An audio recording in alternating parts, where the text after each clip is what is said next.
Le Conseil de la Caisse nationale d'assurance maladie vient d'examiner le projet de loi de financement de la sécurité sociale pour 2020.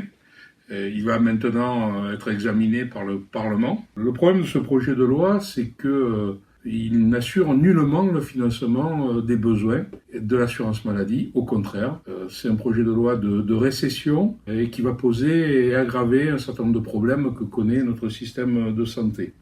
Il ne répond nullement à la crise des urgences et plus largement à la crise de l'hôpital. Il ne répond pas aux problèmes de la médecine de premier recours et à la prise en charge des personnes âgées et dépendantes.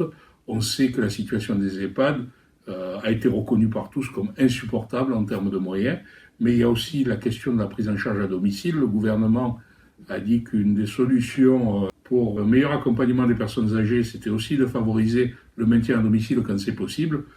Aujourd'hui, il n'y a nullement les moyens pour avoir des aides à domicile à la hauteur des besoins. De plus, avec cette absence de réponse, on pourrait se dire on fait des économies et au moins on a des comptes sociaux équilibrés. Mais le pire, c'est que non seulement on répond à aucun des besoins, mais on a un budget qui marque un retour vers des déséquilibres significatifs. L'année passée, à la même époque, le gouvernement se félicitait d'arriver bientôt à l'équilibre de nos comptes sociaux. Aujourd'hui, on va vers un déficit de l'ensemble des branches de la sécurité sociale de 5 milliards d'euros. C'est considérable. Et surtout, ça met fin à tout espoir d'équilibre des comptes sociaux avant la fin de cette mandature. Ce résultat est dû à une cause essentiellement, c'est le fait que le gouvernement a décidé de ne plus compenser dans le budget de la sécurité sociale les décisions d'exonération de cotisations sociales qu'il prend. Donc, il prend des décisions qui affectent les ressources de l'assurance maladie et jusqu'à maintenant, toujours, les gouvernements, quand ils décidaient d'une exonération de cotisations, compensaient dans le budget de la sécurité sociale. C'est fini. Le gouvernement fait financer sa propre politique sociale par le budget de l'assurance maladie. C'est un véritable détournement de fonds sociaux.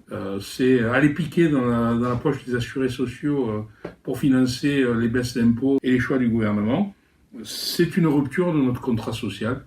C'est une rupture du contrat social qui a été mise en place avec la création de la sécurité sociale au milieu du XXe siècle. Cette double situation de non-réponse aux besoins et d'aggravation de la situation des comptes de l'assurance maladie et de la sécurité sociale en général nous conduit à une impasse et de toute façon, ça ne va pas pouvoir rester en l'état. On a vu que la question de la santé était venue dans le grand débat organisé après le mouvement des Gilets jaunes. Le président de la République ne l'avait pas pointé comme une des questions majeures abordées dans ce débat. C'est remonté de tous les débats.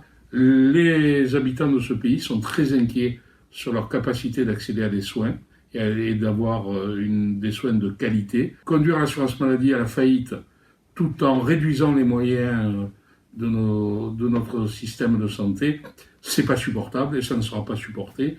Ce gouvernement fait fausse route et nous espérons vraiment une prise de conscience et une inflexion majeure dans sa politique.